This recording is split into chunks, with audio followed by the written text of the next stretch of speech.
Alright guys, so my first project or my first plan, I have 4 plants, right? Or 4 projects.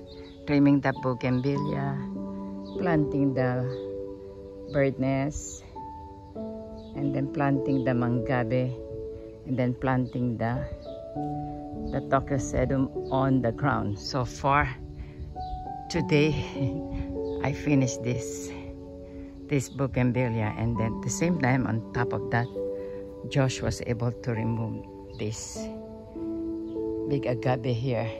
So now I need to sort out or attend the ground so I can plant this. This one is my elephant ear, so I'm gonna put it here. It likes shades, so